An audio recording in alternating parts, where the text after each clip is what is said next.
തേരോട്ടം നടത്തുന്ന ഇടതുപക്ഷ ജനാധിപത്യ മുന്നണിയുടെ ഭരണത്തെ അട്ടിമറിക്കുവാൻ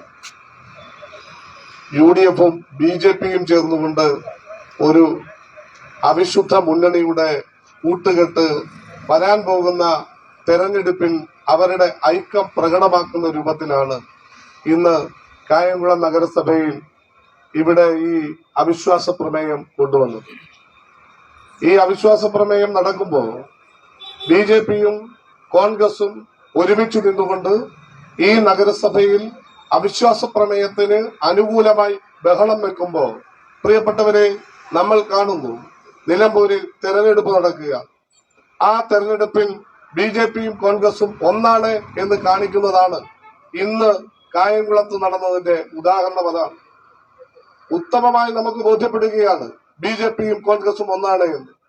എന്തിന്റെ പേരിലാണ് ഈ നഗരസഭയ്ക്കെതിരെ അവർക്ക് അവിശ്വാസം കൊണ്ടുവരാൻ കഴിയുക? കഴിഞ്ഞ 9.5 വർഷക്കാലം ഇടതുപക്ഷം ഇവിടെ ഭരിക്കുന്നു. കഴിഞ്ഞ 4.5 വർഷക്കാലമായി ശശികലയുടെ നേതൃത്വത്തിൽ മുനിസിപ്പൽ ചെയർമാനായി ഇവിടെ ഭരണം നടത്തുകയാണ്. ഞങ്ങൾ ചോദിക്കുന്ന ഒറ്റ കാര്യമേ ഉള്ളൂ.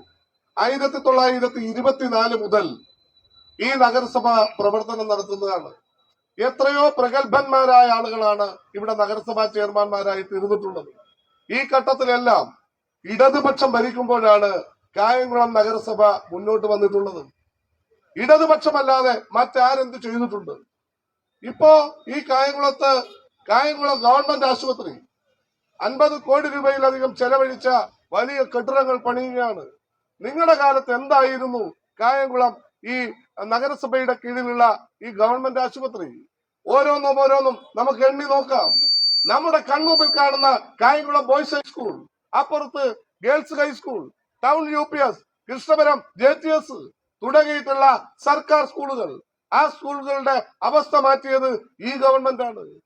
ഈ നഗരസഭയുടെ കീഴിലാണ് ഈ വിദ്യാഭ്യാസ സ്ഥാപനങ്ങളെല്ലാം നിലനിൽക്കുന്നത്. അവിടെയെല്ലാം ഉണ്ടാകുന്ന മാറ്റത്തെ ചെറുതായി കാണാൻ കഴിയുമോ? തുടർന്ന് എത്രയോ വലിയ പദ്ധതികൾക്കാണ് രൂപം കൊടുക്കുന്നത്. പ്രൈവറ്റ് ബസ് സ്റ്റാൻഡിന് ഇവിടെ ചെയർപേഴ്സൺ പറഞ്ഞു, പ്രൈവറ്റ് ബസ് സ്റ്റാൻഡിന് ഉള്ള തടസ്സങ്ങളെല്ലാം നീങ്ങി. ഒരു വഴിയുടെ തടസ്സമുണ്ടായിരുന്നു. അത് ആ ബന്ധപ്പെട്ട ആളുകൾക്ക് നമ്മുടെ ഗവൺമെന്റ് ഐറ്റിക്ക് റെയിൽവേ സ്റ്റേഷന് കിഴക്കുവശം സ്ഥലമെടുത്ത് വഴിയുടെ പ്രശ്നമുണ്ടായിരുന്നു. അത് പരിഹരിച്ചു. പ്രൈവറ്റ് ബസ് സ്റ്റാൻഡ് ആരാണ് തടസ്സപ്പെടുത്തുന്നത്? UDF അല്ലേ അതിന്റെ പിന്നിൽ കളിക്കുന്നത്.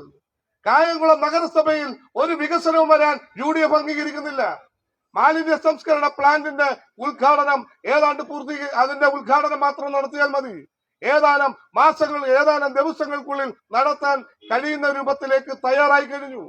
ഇതൊന്നും അവർ അംഗീകരിക്കുകയില്ല. ഒട്ടേറെ കാര്യങ്ങൾ ഞാനെല്ലാം വിശദമായി പറഞ്ഞു പോകുന്നില്ല.